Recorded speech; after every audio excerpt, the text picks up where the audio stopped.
we do this because we want to help people, and so they kind of make it feel like it's bad that you take money for people to help them when they're in a vulnerable state. And so I think it's like this, we feel like that's taking advantage of somebody. But then you start to really see what the products do, and then your mind shifts and you get that belief in that it's more of an injustice to me to keep this from them. Because if I was a parent, I would want my counselor to give me every single option available before prejudging whether or not I could afford it, whether or not I would get mad at them for saying something. If I knew my counselor was keeping this from me, I would be more upset about that than somebody saying, your kid could benefit from some vitamin B.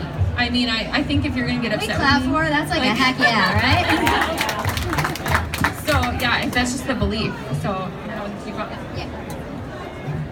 So I actually now teach an ethics class on this very thing because of all the bad feedback that we get that you're stepping out of your what you should be doing and that type of stuff.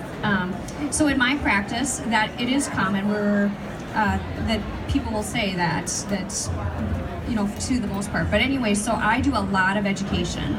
There's nothing wrong with educating your patients on what is helping them. Did you know that Pycnogenol has studies around it for attention? Did you know Omegas has studies around it for attention? Providing all of those resources for your patients. Did you know that a child on the autism spectrum shouldn't have a multivitamin with copper in it? And then they're like, well, where do I get one? You can get one out front, right? In my very own clinic, because we carry a line of products that are research-based for our patients. When I help a lot of practitioners with policy within their own practice, and when they come to me and they first say it's an ethical dilemma, I tell them right away, I want you to go read your ethics and then call me, because so that they can see for themselves that there's not an ethic in there that they can't do this.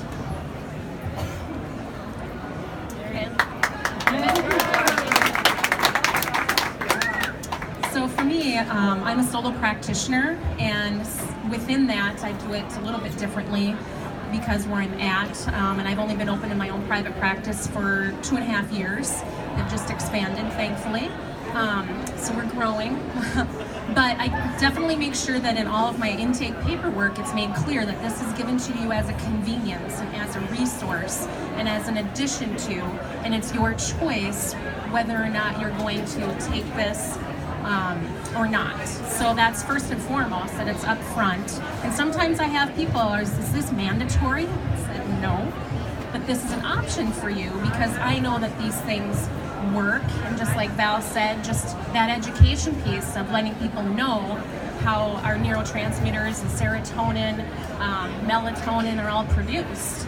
So first that education piece, and that's why I do a lot of presentations and trainings so that people can hopefully become more aware of all of that. So that's kind of where I start.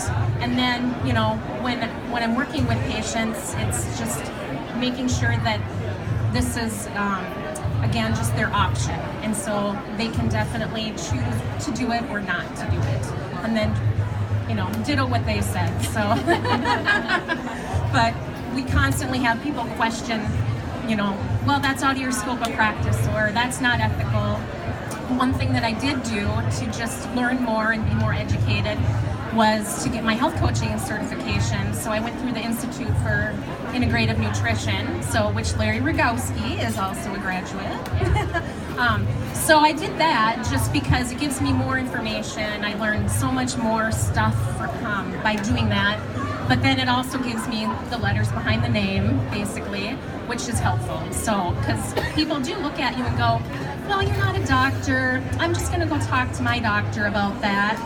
And it's like, well, do you know that they really only get maybe 4 hours of nutrition education? What? Yeah, so I just want you to know, and it's up to you where you go to get that information, but I'm here when you're ready. I think there are a couple of points that are important for all of you to think about. One is that every state will have different ethical guidelines. Every single state. So if you are in Mississippi and you email me about a therapist that you talk to, I'm not going to really be able to help you. And the ethical guidelines are usually online, so you can find. And there are also ethical guidelines for art therapists, licensed professional counselors, which is what I am, psychologists, social workers, clinical social workers. So you have to, one thing that you could say is like, bring me your ethical guidelines. Let's look at them together. That would be a useful thing to do. I graduated from college, you guys, and moved into an anarchist collective and lived there for 7 years. When it comes to licensure boards, I'm a little bit like, whatever, I'm kind of doing what I want to do. So I'm a little independent like that. But I kind of like to fly under the radar. In fact, when we talked about doing this, I got a little nervous. I'm like, oh, what if someone from the DC Board of Counseling sees me up there and starts asking me questions? So my hat's off to you, actually, for going to the board and telling them about this. You're forced. I think that in terms of scope, one of the things that I say to other therapists who are thinking about this, I say to them, Nutrimetrics has trained me so well.